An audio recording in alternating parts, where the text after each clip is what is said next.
I was right? at another co-working space Okay. that's new to Atlanta. All right. And it didn't work out there because it didn't accommodate my practice. Gotcha. WeWork was just building, and it was all over Facebook, and I didn't know, much about it. So we went for a tour. We liked it, and everything just kind of fell into place, and they've just been great. And the culture of WeWork too is very collaborative. So it's no stone thrown at all the other co-working spaces. It's just that no one can fit everybody, but they definitely have a lot to offer to anyone. Put it that way. Yes. No one fits everybody, but they have something for anybody. So, Absolutely. So talk to us about combining a health therapist and fitness. So mental health and fitness is kind of where Workout Couch meets. And for me, exercise aids my mental health. It makes me feel like so much better. Yeah. If I have a stressful day and I just go for a run, or if I do yoga, that kind of just relieves a lot of my emotions. And I wanted to take that approach so that it's not something that people can just directly go towards psychiatric medication, but they can try a different type of coping mechanism approach to it that's different. And there's research that backs it up.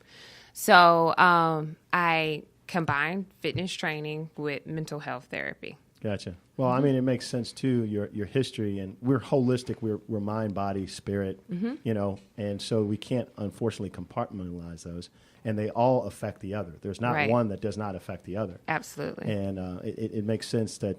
I mean, from a child, you've been in that environment, and you could not escape it because you even majored in psychology. And fitness being a lifestyle. I mean, everybody does not subscribe to that, fitness, health, but that's good that you've been able to combine the two. Tell me this, what do you think that has been the biggest challenge for people accepting that piece right there, since there has been that mental health, because we all have a mentality or we have a level of mental health that we need to address. And so it's kind of funny how we kind of, like you said, for years, I grew up a lot of my life in Georgia. And when you would say Milledgeville, it was because of that. And you don't hear it as much because we're a little bit more open to mental health, the needs of mental health for all of us. Right. So tell me, but what is your question? I mean, I'm really, I really wanted to know basically what is the biggest challenge that people that you're finding now with bringing those two together.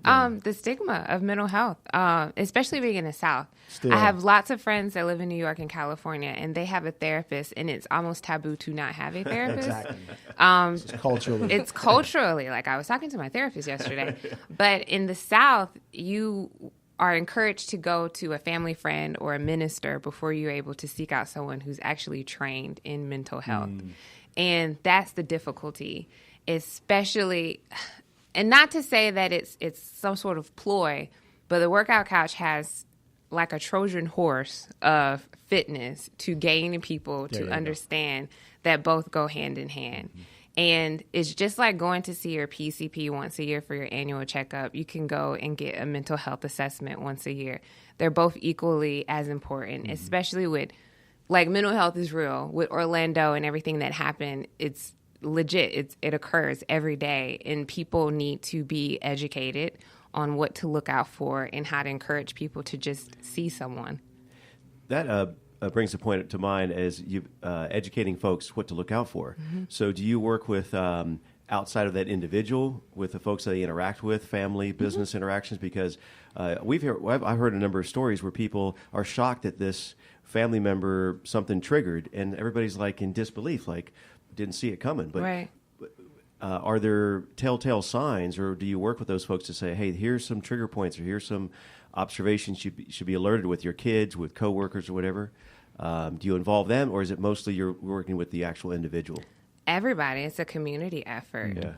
Like with the shooting, I don't know if you guys read about it, in Texas with the mom who shot her daughters and she ended up getting killed herself.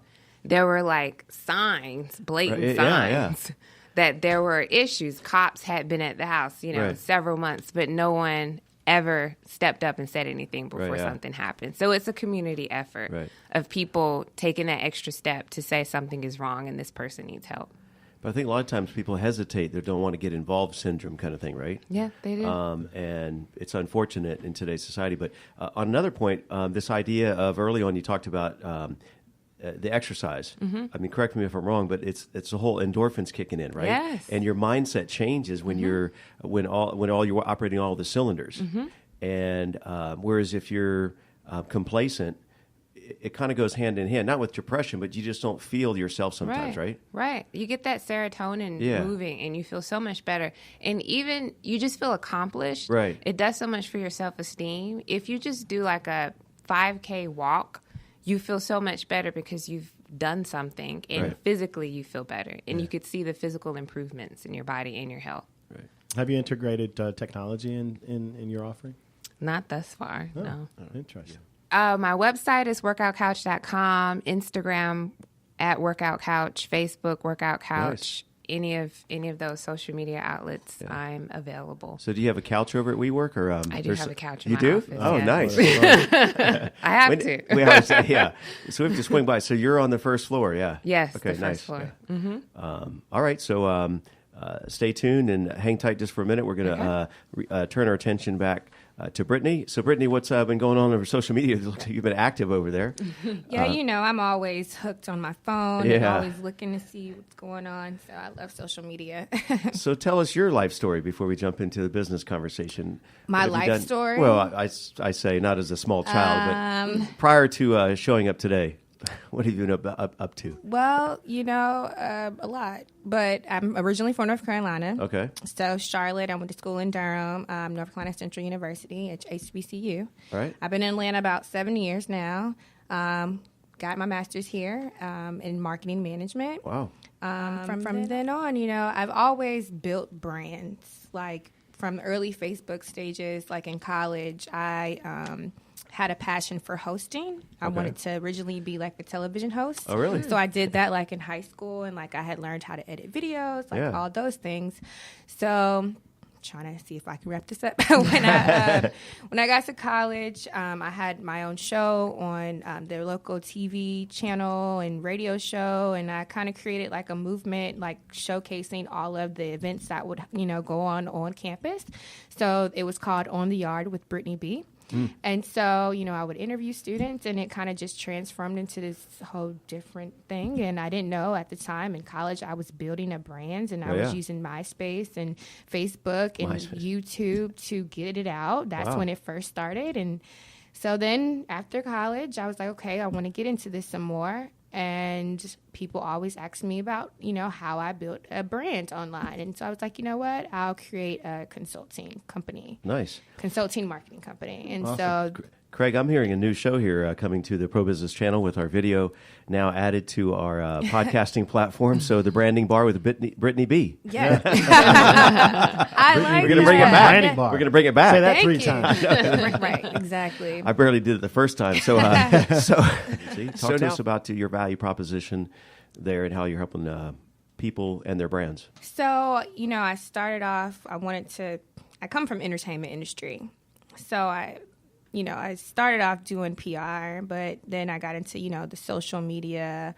So my main offerings within the branding bar is social media, digital marketing. Mm-hmm. So I do strategy, but I also can manage and implement. Like if you just don't know what to do on any of your channels, and really you could build a community around what you're doing. Right. Because at the end of the day, like social media is very popular and people go to it to see what you have going on. Right. And so I really help you figure out what your brand voice is online and how you could speak to your customers or potential supporters and stay engaged with them. So what do you find is the biggest challenge with all those offerings? You got Snapchat, and there's always the trending one almost every other month, maybe. Yeah. What do you think some of the challenges are to decipher which ones to start off with, or do you hit them all? Or like I just wrote a blog post about that last week.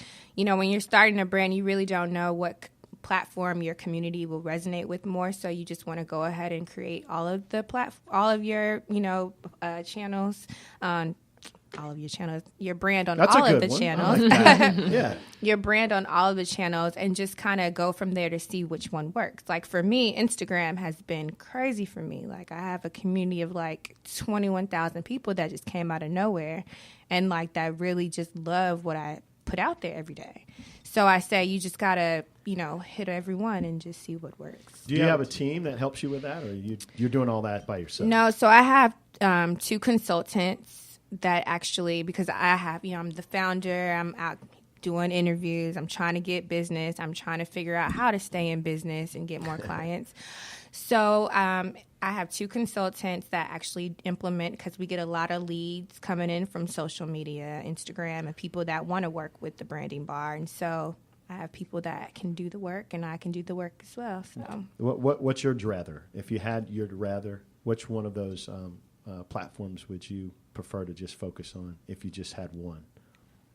For my business? Yeah. Well, I really just focus on Instagram. Gotcha. Okay. That works well for me. Like I said, it really depends on what your community resonates with, and Instagram works really well with me. They say you want to have a niche, especially when you want to, but I don't though. Yeah. Like it's weird. It's people. That's your niche. Yeah, people are my niche. I feel like everybody wants to be on social and everybody wants to do something great. And so I don't feel like I necessarily have just one industry that I focus on. But as far as clients, like I work with the music tour called Funk Fest that's sponsored by Pepsi. It's a 9-city tour. Wow. We're on hiatus right now because it's the summertime and, it's hot. You don't want people outside drinking. They got to drink more Pepsi. Right. So I do all their social media digital marketing. So I travel with them. I'm on tour with them, getting footage of the artists, behind the scenes, and really keeping the community that loves the tour from all of the cities engaged. Yeah. So that's an example. That's one of the major clients that I have. But go ahead. I said that could springboard off to some of those artists that need your services as well, right? Yeah, exactly. Yeah. Like some of these artists, they pretty much have a good community. Like we have like the LL Cool J, like really? He's on tour. He's on the tour in that tour? He's been at one of the stops. I mean, some TLC, like major people that don't necessarily need my services. Yeah. They already have like a but brand they have to name. Stay relevant. But if I'm an up and coming artist and I see you're affiliated with that brand, definitely. Right? I get a lot of new artists that are looking for me to help them. But like I tell people, it's like a journey. It's not anything that's going to happen overnight. Of course, you can buy followers and all that, but you want to be authentic. I want bigger clients. Okay. So for me, like I really need a good business development person that understands like pitching like the branding bar and trying to maybe get like government contracts. Like to just get bigger clients. Right. So that's one person. Other marketers, because I need email marketing. I have to do what I say I can do for other people. Deliver on that, yeah. And she's the actual bar, and she's got to put that stuff in the back. So we got a couch in a bar. I'm loving these ladies here, whatever. Yeah. Couch in a bar. Come on up to the couch, or come up to the bar, have a seat at the couch, whatever. Yeah. Yeah. So that's probably what I, business-minded people that know how to sell. Yeah. Okay. Yeah. That's the main thing for me. Because, I have great consultants, but, because I have a background also working in corporate doing business development, like I kind of understand that, but everybody doesn't understand that piece. Right. Yeah. So, yeah. All right. Keisha? Okay. At some point, not as of today, but soon, I would most likely need an intern just to assist with marketing. It's just a lot to just do everything. Oh, yeah. Yourself, to do documentation, to get clients, to network. That's just a lot. And also, with the community involvement, I've been doing a lot of women's empowerment seminars and events, and just to have assistance with putting all of that together it's difficult when it's a one-man show. Absolutely right. The branding bar. Yeah. Yep. So what's next in y'all's businesses? What's next on your short list of goals you want to achieve? Or take over the world. Well, for me, I just want to continue to grow the branding bar into like a full-blown, agency that's full with creatives that are really good in what they do in different areas of marketing. So we can service people that have dreams and want to get their brand out. And so that's ultimately like the major goal for me. I guess to take a word from Brittany to rebrand mental health. Do more community awareness and education, really make people aware of signs and break the stigma.